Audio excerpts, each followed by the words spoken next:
What is up, everybody? Welcome back to the Jameson on the Rocks podcast. I got a brief episode for you today, but it is an episode at that. I just kind of want to give you guys a State of the Union sort of thing. I haven't made an episode in 2 or 3 weeks now. I've been taking some time off, It is a lot of work editing all these little videos and like putting it all together and getting it on YouTube and get it on Podbean, getting it all out to Apple and all that stuff. So I did underestimate how much work the podcast life would be about, but I'm enjoying it. I loved it. I love doing it. I love having great guests. It's fun. So this week we were supposed to have Underground Springhouse, but they rescheduled for next week, which is no problem. So we're doing that next week, and then after that we're gonna do my current band. I have a new band, by the way. 3 awesome dudes, Mr. Connor Anchorage, Trey Perry, and Bryce Burnett are gonna come in, and we're gonna do a band episode, talk about the aspirations of the band, upcoming shows, that sort of stuff. I'm very excited about that as well as Underground Springhouse, because they're an awesome band that you should listen to if you haven't checked them out yet. So that's what's coming up on the podcast in the upcoming weeks.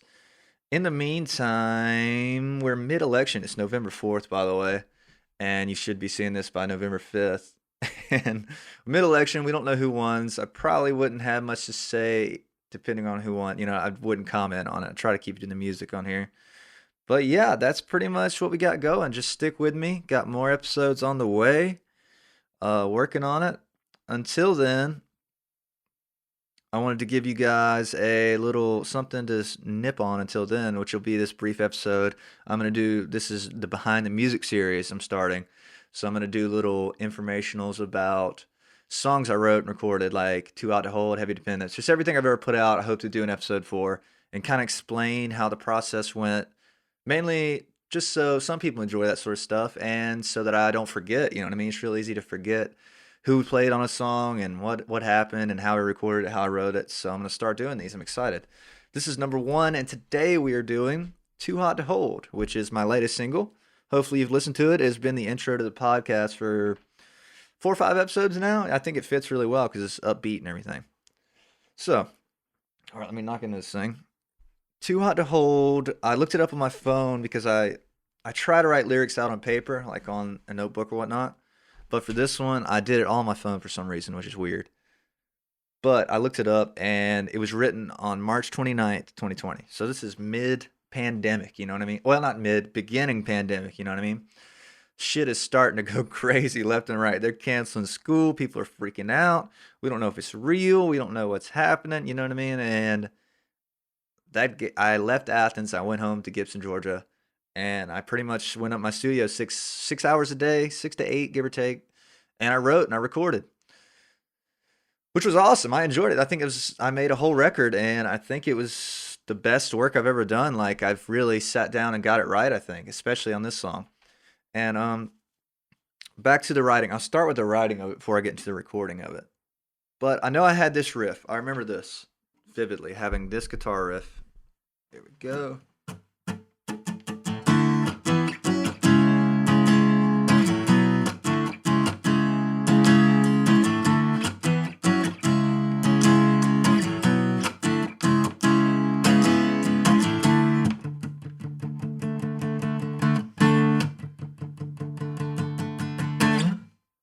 So yeah, I had that.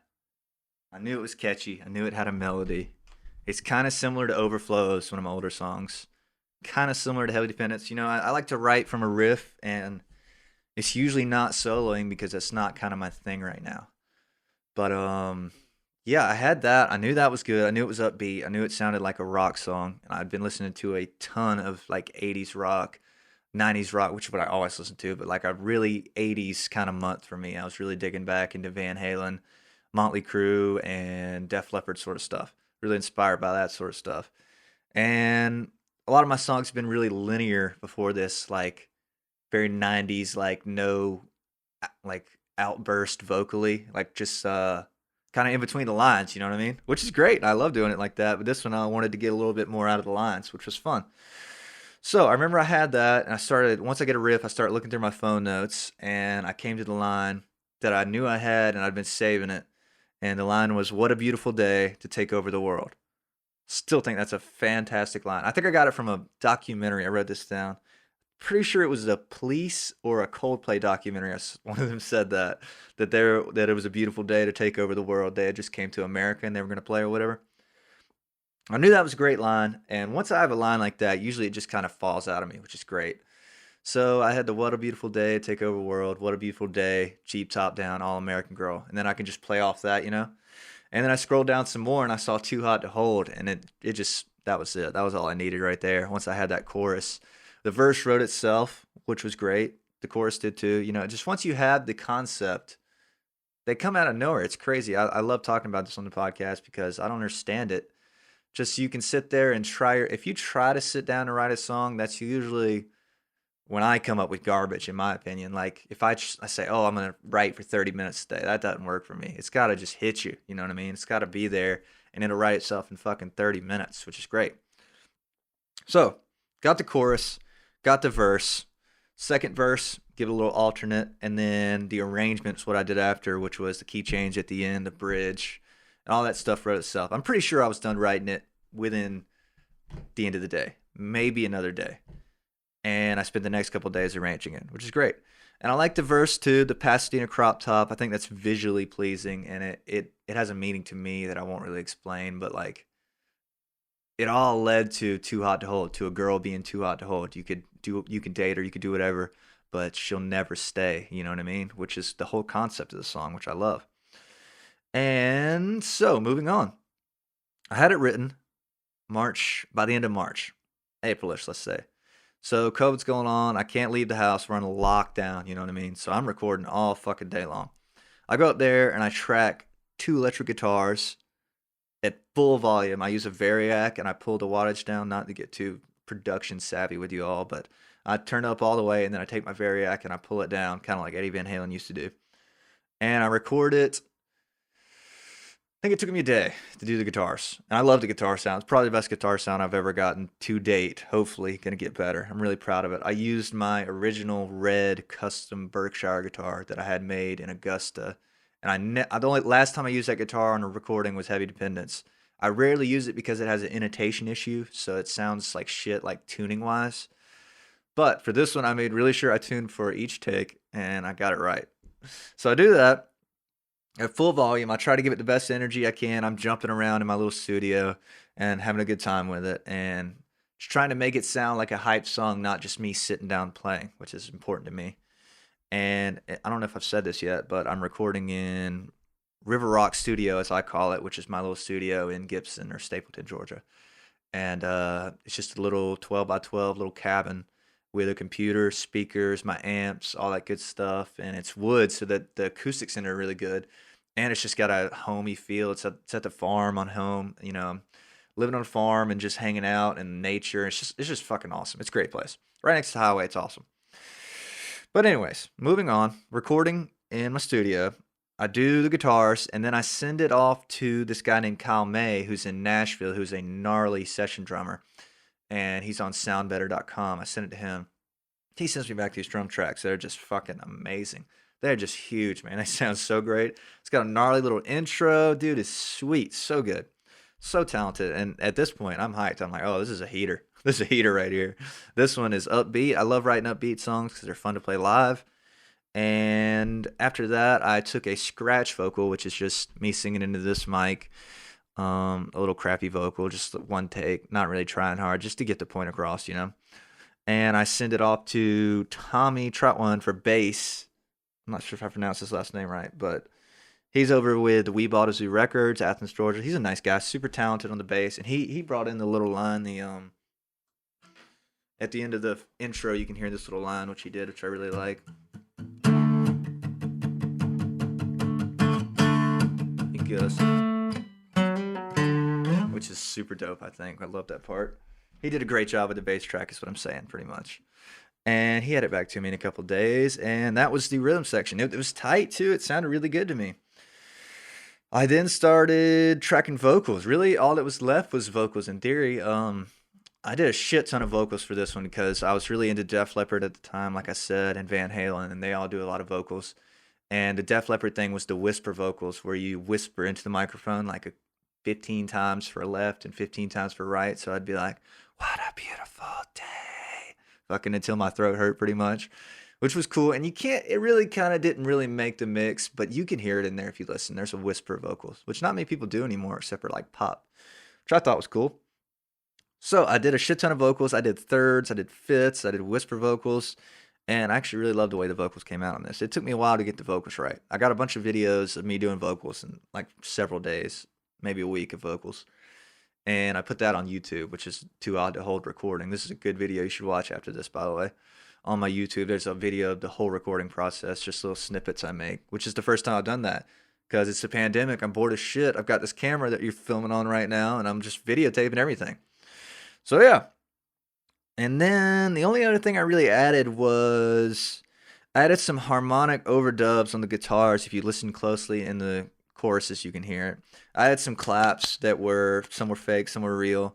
I did 2 takes on the solo with my old guitar and the key change at the end. All pretty simple stuff. I added a synth in the bridge. I don't know if I said that. If you listen really closely, there's a silent synth, which is, it's very subtle. It's kind of in the choruses too, but it just gives it a little something. It's in the outro too. If you listen closely, you can hear there's a synth. It just gives a little flavor. I don't like it to be, I'm kind of tired of just making guitar, drums, bass, vocal song. You know what I mean? I want to be more than that. So yeah, added that in, and I remember being pretty pleased with it. I remember it taking longer than it needed to. Like I did a little more experimenting than I needed to, I guess. I remember just being tired of working on it towards the end. So I sent it off to LFT Studios in Nashville, where a guy named Daniel Colombo mixes it, who's super talented. I've worked with him on a previous song and songs after. Super great. He's got a pop sensibility to his mixes that I appreciate, and we talk on the phone and just get it right. I think it only took him 2, maybe 3 tries. No. I think it was 2 tries. That's pretty fucking good for me because I'm picky, and I'll wear a damn mixer out. I'll be like, yo, mix this shit till it's right, kind of, sort of. But he was super talented. He got it knocked out, and yeah, that was pretty much the writing recording. So yeah, once I had all that, got it mixed, and I remember getting the mix back, and I listened to it in my truck and just thinking, this is fucking solid. I'm proud of this one. The guitar sounded huge, the drum sounded huge, the bass sounded huge, the vocals sounded catchy, massive. I mean, I loved it. I still do. And let's see, we would skip forward now to putting it out. And then I sat on it for a while, which I've never really done. Usually it's like record it and put that motherfucker out next month, you know? So I'm sitting on it for a while. The pandemic's happening. I can't play shows. My band's kind of falling apart. We don't even really talk. So I'm like, well, I can't promote this with shows, so I probably shouldn't put it out. But then this shit starts dragging on to where shows aren't happening until next year, it seems like. One second. People are pushing tours back to 2021. And I'm like, fuck that. I'm going to put this shit out. It feels right. It needs to go out in the summertime. It wouldn't be right if I put Too Hot to Hold out in the winter. Wouldn't make sense, would it? So I put it out. I remember, another thing I remember about it, I wrote this down because it was so important. It was the first song that I went to sleep the night before it came out. And I wasn't worried about it at all. I overthink things a lot. And like just about every other song I put out, I'm not going to say I wasn't proud of it, but there was a little bit of doubt in me, like, oh, people might not like this. I've completely scrapped that now. I fuck that mentality. I'm tired of that. So Too Hot to Hold, I went to sleep that night. I remember thinking, yeah, this is a heater. I don't care if anybody likes this. This is a great song. And I was blessed enough for people the next day to just be blowing my phone up, saying it was their favorite one yet, saying the sound quality was fantastic, should be on the radio, yada yada. And I love that. That's all I can ask for, is that people like it and share it and enjoy it, really. I just want them to listen, you know? So yeah, if you're one of those people, or if you have listened to it, thank you so much, because a lot of you reached out, and that's awesome. Yeah, that's all I can really ask for with a song. So yeah, really proud, very proud, still proud of how it sounds. I listen to it, it still gets me hyped. The key change at the end is sweet, I think. It's very 80s, I think. Very like Bon Jovi key change at the end sort of thing. But yeah, I like that, and thank you guys for the love on it. Other than that, there's really not much to say about it. The cover was designed by me and Judy, my mother.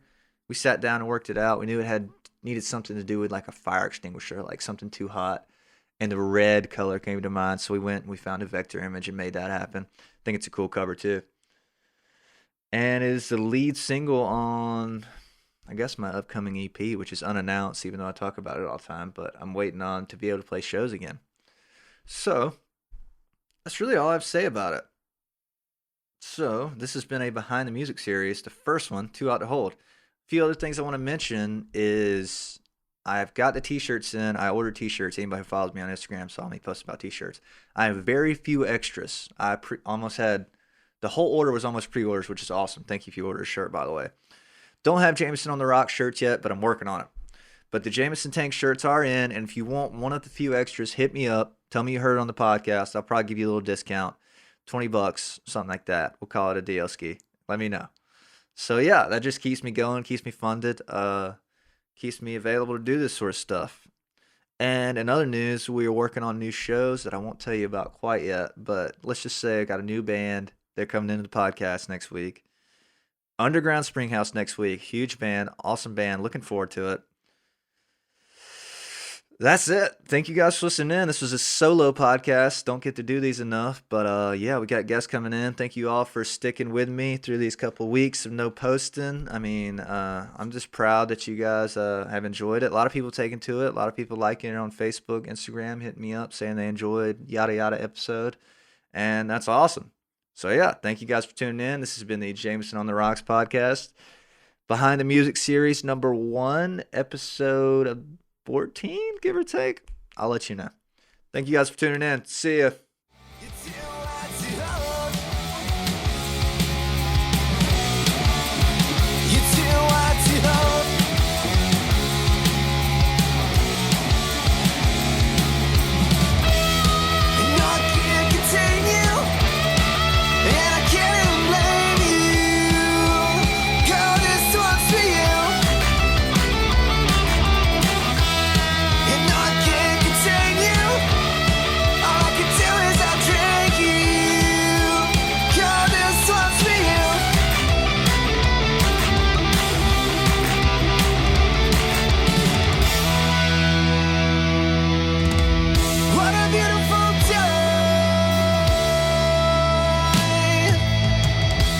Beautiful face.